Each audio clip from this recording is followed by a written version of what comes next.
जय श्री राम भक्त प्रेमी, जय श्री राधे राधे। आइए हम आपको एक सच्ची बात बताने जा रहे हैं जो सुनकर बड़ा आनंद आएगा। ध्यान पूर्वक सुनिएगा भक्त प्रेमी। भाव सागर का रत्न यही है जिसमें कुछ निर्मलता हो। धन्य पुरुष जग में वही है जिनकी नाम का चरे चाहो। भाव सागर का रत्न यही है जिसमें कुछ निर्मलता हो। धन्य पुरुष जग में वही है जिनकी नाम का चर्चा हो।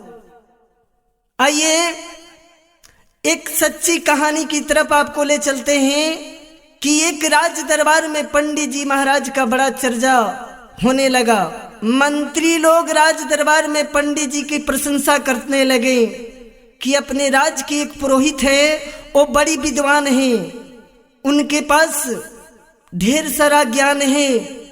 राजा मंत्री की बात सुनकर पंडित जी को बुलाने का आदेश कराते हैं कि हमारे राज दरबार में उस पंडित जी को बुलाया जाए। आदेश देकर दरबान को राजा साहब भेज देते हैं और पंडित जी को राज दरबार में बुलाया जाता है।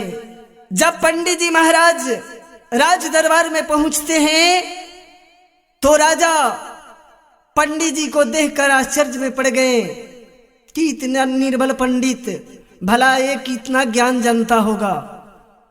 पंडित जी से राजा कहने लगे कि पंडित जी महाराज, मेरे राज दरबार के मंत्री की कहनाम है कि आप बड़ी विद्वान हैं। यदि आप विद्वान हैं तो हमारे लिए एक ऐसा श्लोक बनाइए जो बिल्कुल शास्त्र से अलग हो, बिल्कुल शास्त्र में उसका कोई लगाव नहीं हो। राजा का आदेश पाकर पंडित जी महाराज कहते हैं कि हे राजन, इस श्लोक को बनाने के लिए हमें कुछ समय चाहिए।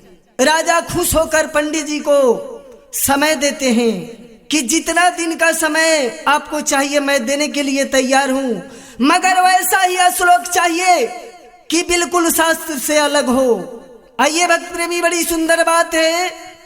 राजा के आदेश पाकर पंडित जी महाराज उस श्लोक बनाने की कार्य में लग जाते हैं, शब्द को ढूंढने लगते हैं। जब कुछ दिन बीत गया तो पंडित जी महाराज उस श्लोक को बनाकर राज दरबार में पहुंचते हैं। और जब वो राज दरबार में पहुंचते हैं और राजा से कहते हैं कि पंडित जी महाराज, आपने जो बताया था वैसा ही मैंने श्लोक को तैयार कर रखा है, कहिएगा तो मैं उसको प्रस्तुत करूंगा राज दरबार में। राजा पंडित जी की बात सुनकर बड़ा प्रसन्न हुए और कहे कि पंडित जी महाराज, जब आप श्लोक को बना लिए हैं तो इस राज दरबार में कह के सुनाइए कि आपने कैसा श्लोक बनाया है। पंडित जी महाराज राजा का आज्ञा पाकर वो बनाई हुई श्लोक को बताने लगे। कैसे, कितना सुंदर श्लोक पंडित जी महाराज तैयार करते हैं।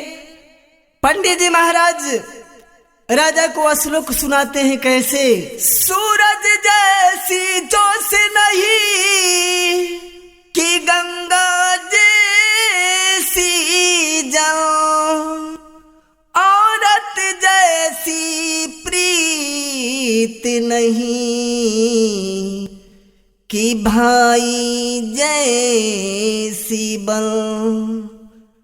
पंडित जी महाराज इस श्लोक को राज दरबार में सुनाते हैं कि सूरज जैसी जोश नहीं कि गंगा जैसी जल, औरत जैसी प्रीत नहीं कि भाई जैसी बल। राजा साहब इस श्लोक को सुनकर बड़ी प्रसन्न हो जाते हैं।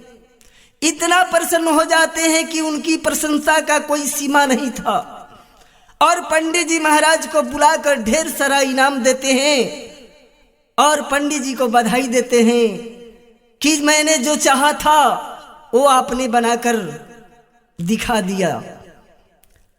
पंडित जी महाराज ढेर सारा इनाम लेकर अपने नगर में पहुंचे।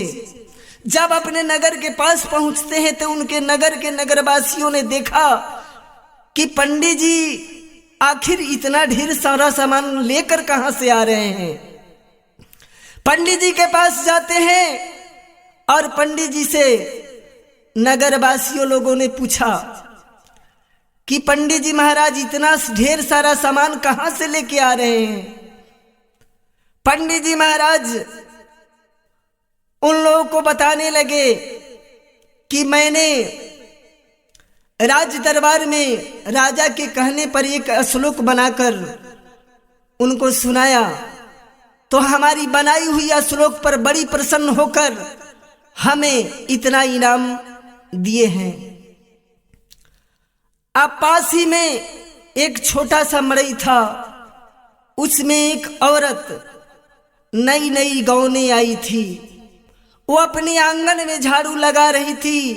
अब पंडित जी से इस सब बात गांव के लोगों ने पूछने लगे कि आखिर वो कैसा श्लोक आपने सुनाया है कि राज दरबार से इतना ढेर सारा आपको इनाम मिला है।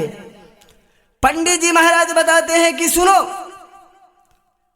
हमने ऐसा श्लोक बनाया है कि जो बिल्कुल शास्त्र से अलग है। उसमें शास्त्र में थोड़ा सा भी हमारे श्लोक से लगाव नहीं है। गांव के लोगों ने बोला तो बताइए कैसा श्लोक आपने सुनाए हैं। तो वही बतिया को पंडित जी महाराज अपने नगरवासियों से सुना रहे हैं कि सूरज जैसी जोश नहीं, कि गंगा जैसी जल, औरत जैसी प्रीत नहीं, कि भाई जैसी बल। जब इतना बात बताते हैं तो उनके नगर के लोग खुश हो जाते हैं और कहते हैं कि ये तो सत्य बात है कि आपने इतना सुंदर श्लोक बनाया है।